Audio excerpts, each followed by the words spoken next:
Am I loud enough? Anybody want me to raise my voice louder Just a than this? little bit. Just a little bit?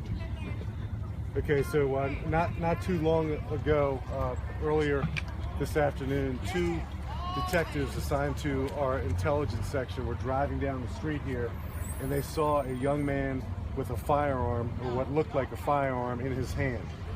They identified themselves as police officers to this young man. The young man took off on foot with the gun in his hand, and the foot chase was probably a good 150 plus yards. It rounded the corner here. The young man never dropped what appeared to be a firearm, and our police officers, one of our two police officers, discharged his firearm at the young man, striking him non-fatally. His gunshot wounds are non-fatal. He will survive from his injuries. But we know this, and you know, this kind of sounds like a police revolve shooting we had not too long ago inside of a convenience store. Two police officers make an observation of a person with what looks like to be a gun in his hand. Now, as it turns out, this is a replica semi-automatic pistol.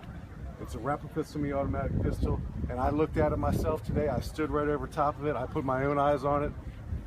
It's an absolute identical replica semi-automatic pistol.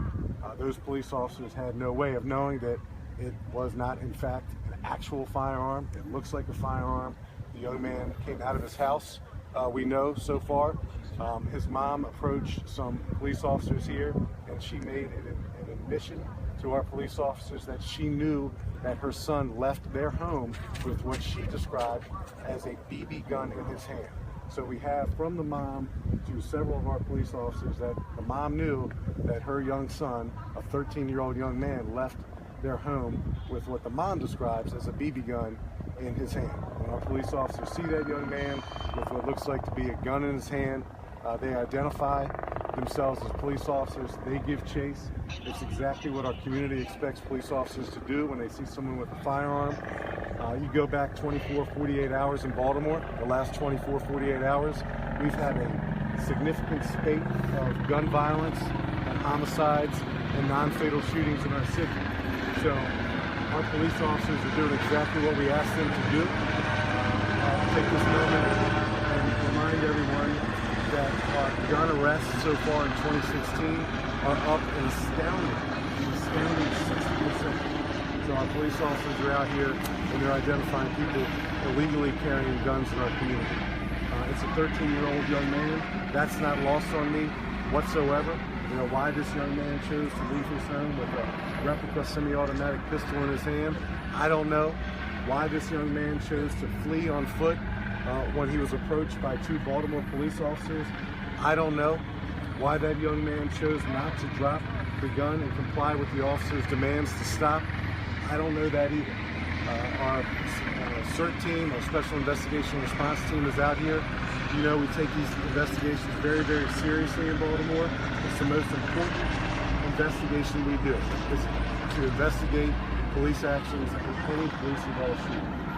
That's all I have at the time. I can take a couple questions, but I don't know much more than that. Commissioner, shouldn't we clarify? You said replica, mom said BB gun. Is this a non-firing device, whatever it is? Well, it's a dead-on ringer for a Beretta 92 FS semi-automatic pistol. Visually, but this is not something that people have shot to. I just want to understand. Well, if it's a BB gun, the projectile can be fired from a BB gun. But listen, and we see this all the time. We see people who arm themselves with replica handguns for the purpose of committing crimes with that replica handgun. It happens all the time in Baltimore. It happens elsewhere as well. You know, again, I can't speak to what was going through this young man's mind. I've got two 13-year-old twins at home, so I'm trying to imagine my two 13-year-olds at home leaving my house with a replica semi-automatic pistol in their hand. I can't wrap my head around that. I know that the mom, at least based on what the mom told police officers here, I know that the mom knew. The mom knew that her son left their house with a replica semi-automatic pistol in his hand. I can't wrap my head around that right now. But our investigation is going to look into all those things, and hopefully we'll get to the bottom of it. I'm certainly glad this young man is going to survive. It appears that he'll survive from from his injuries. No police officer in Baltimore wants to shoot a 13-year-old. The police officers here and elsewhere are charged by us, by our community, with going after bad guys with guns. We can't allow someone to walk down the street in broad daylight anywhere in Baltimore with what looks like to be a semi-automatic pistol in his hand. Was the mother arrested? Was the mother arrested? No, the mother's being questioned, Kevin. Shouldn't, or maybe you can explain to me, isn't there a rule for engagement as far as, aren't they supposed to have their lives feeling that their lives are in danger, or the lives of other citizens? In other words, if the young man was running away and not aiming or turning to point the weapon at them. Well, I don't know that didn't occur. You can see that that's my question. Did you think that occurred? The investigation will reveal that. I got no reason to believe that these officers acted inappropriately whatsoever at this moment. They got out of their car and they engaged a person who had what looked like to be a gun in his hand. I mean, come on. That's what we're supposed to do. That's what cops do. So when he ran, and the foot chase is good, 150 or so yards, he rounded the corner, kept running, had every opportunity to drop the gun. He had every opportunity to stop, put his hands in the air, comply with the instructions of the police officers. Listen, I don't know what's going through a 13-year-old's mind. I don't know why he chose to put a gun in his hand and leave his house. I wish he didn't. I'm sure his mom wishes he did. But I know the Baltimore Police Department is tasked with identifying people who pose a threat to this community.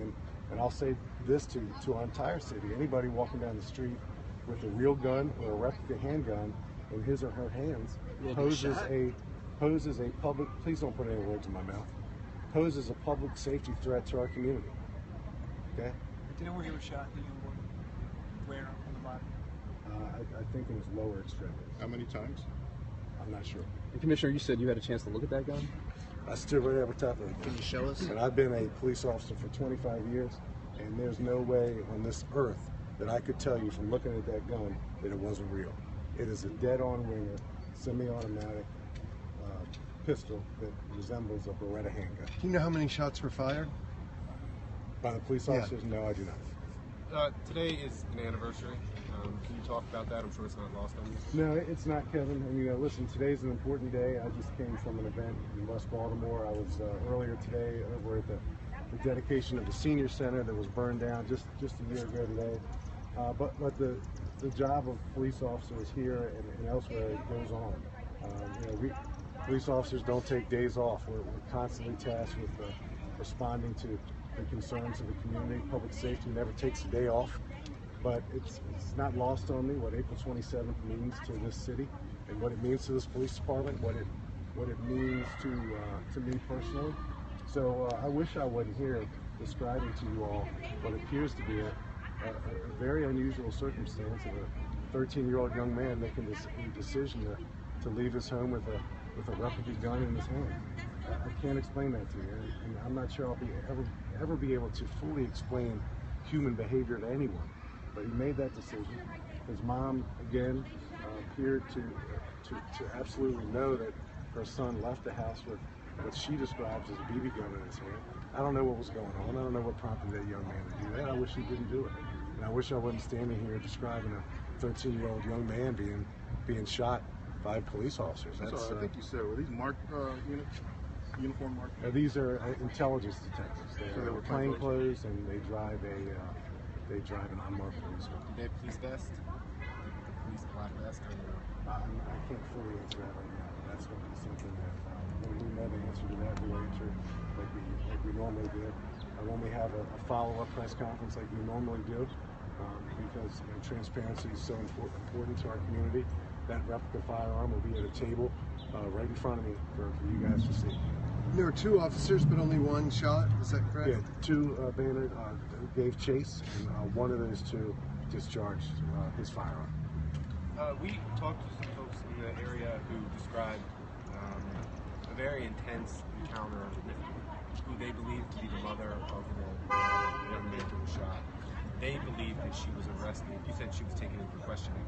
Was that a tense situation? Was she detained, arrested? I can't imagine. Listen, if I walked outside of my house and saw the police interacting with my 13-year-old twins, I'm sure my emotions would be running high. And then if I were to find out that one of my sons suffered a gunshot wound, my emotions will be running high. So I can't speak to the exact nature of that interaction between police officers and this mom, and my heart goes out to her. But she is not under arrest, and she is being interviewed at police headquarters right now. Someone else who said he was a witness said that he was already on the ground when it was shot. Is there any that the kid who was running was laying down when he was shot? Is there any? So we have a really sophisticated team of detectives and crime scene investigators, and they'll be able to absolutely determine with certainty the bullet trajectory, how close the police officers were, and a number of other things that I just can't answer right now. But I promise you that our Special Investigation Response Team is comprised of top-notch, experienced detectives who realize the importance of their investigative responsibility. Again, investigating police involved shootings is a sacred obligation of this police department, and we're gonna get it right, and then we're gonna communicate that back to our community. I apologize if you've covered this already, but there were verbal commands given before any shots were fired. And that'll all be part of the investigation. So, what we know now with certainty is that a young man was observed with a semi-automatic pistol in his hand. Our police officers approached that young man, and the young man decided, for whatever reason, he's a 13-year-old kid. I don't know why he did it, but he decided to do two things. He decided to run, and not only did he decide to run, he decided not to drop that gun. I can't tell you why he made those decisions. And the foot chase rounded this corner over here, and then it ended up resulting in a police-involved shooting, non-fatal wounds to the young man. My thoughts and prayers are with him. My thoughts and prayers are with his family. My thoughts and prayers are with the police officers who are tasked to interact with people in very volatile, dangerous situations, and seeing somebody with what looks like to be a gun in his hand, that's something that most humans don't ever experience in their lifetime. It's something police officers are trained to handle, and these police officers made an observation, and that observation compelled them, by virtue of their duty as police officers, to investigate what they saw further. That's just what they did. They identify themselves as police. I'll be able to speak with greater certainty when we get a little more details of the investigation. So, anything else? Did the officers refuse to give a statement? What is the process now for the officers to get statements from the officers? So this is as you may or may not know, I'm not sure if you do or not, but this is a criminal investigation.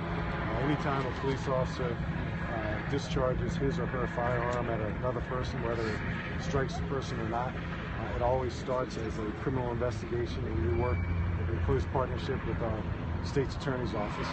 So those police officers are afforded rights that are granted to any citizen who is the subject of a criminal investigation. And once that criminal investigation concludes, then there's a administrative process. Again, I'm convinced that our Special Investigation Response Team is up to is postured to investigate this very thoroughly and objectively. And as soon as we know more, I'm sure we'll probably have a follow-up press conference tomorrow at the headquarters in Baltimore.